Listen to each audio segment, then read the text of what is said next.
Nous sommes dans une société qui voue un culte au soleil. On est dans une sorte de société solaire qui a un héliotropisme, un héliocentrisme. On veut absolument être au soleil, que ça soit l'été, que ça soit l'hiver. On attend du soleil. On veut que notre peau soit bronzée. On veut que le soleil ait ses fonctions désinhibantes, sensuelles sur nous.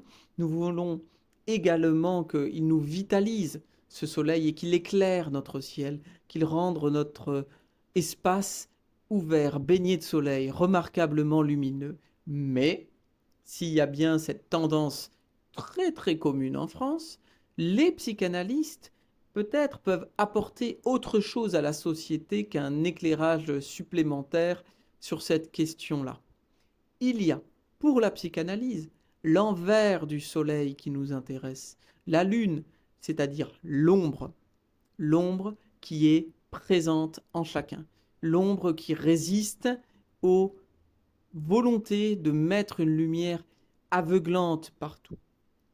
C'est pourquoi les cabinets de psychanalystes sont souvent des endroits de pénombre, contrairement aux cabinets médicaux qui, eux, sont plongés dans la lumière pour faire des auscultations et des examens cliniques en pleine lumière pour que rien n'échappe au regard, à l'œil, au visible. La psychanalyse, elle, en revanche, maintient son intérêt pour quelque chose qui est plutôt de l'ordre de l'invisible, quelque chose qui ne se montre pas, quelque chose qui a été plongé dans l'ombre. Bien pour quelle raison? Ce qu'on appelle le refoulement, c'est parce qu'il y avait de la lumière qui s'est retirée.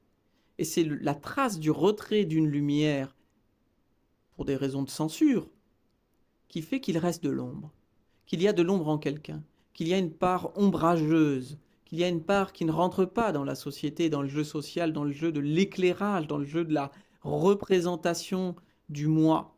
Et donc, quand on s'intéresse à l'aspect laissé dans l'ombre d'un individu, d'une personne, d'un sujet, eh bien, on y découvre non pas des choses qu'il faut absolument mettre en lumière, c'est bien le cas, évidemment, mais une dialectique entre l'ombre et la lumière, en ce qui peut être montré et ce qui doit être caché, une certaine érotique, une certaine fonction du voile, de ce qui est admissible pour la personne, ce qui ne l'est pas pour elle-même, pour ses proches, pour son entourage, pour elle-même, que ça soit dans l'ordre du fantasme ou de la réalité.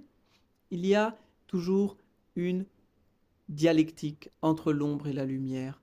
Peut-être que c'est ce sentiment-là, cette dynamique-là qui est un petit peu écartée aujourd'hui quand on vénère à ce point-là ce qui est à mettre en pleine lumière. Mais la psychanalyse et les psychanalystes ont peut-être ce rôle social que de rappeler que chaque objet a une ombre, quelle que soit la façon dont on l'éclaire. Et cette ombre, c'est la trace de sa mémoire, c'est l'ombre portée d'elle-même. Et l'ombre constitue pour quelqu'un comme un double, comme son double, qui peut l'effrayer parfois. Et pourtant, on ne peut pas s'en séparer. Voilà. Et donc nous, dans la pratique, on rappelle à quelqu'un ou à une société à l'occasion, si c'est possible de s'adresser à une société en général, mais en tout cas des citoyens, de dire pensez quand même un petit peu à l'ombre. Allez un peu vous mettre à l'ombre et vous verrez que c'est pas moins agréable, pas moins éclairant que d'aller s'exposer uniquement au soleil.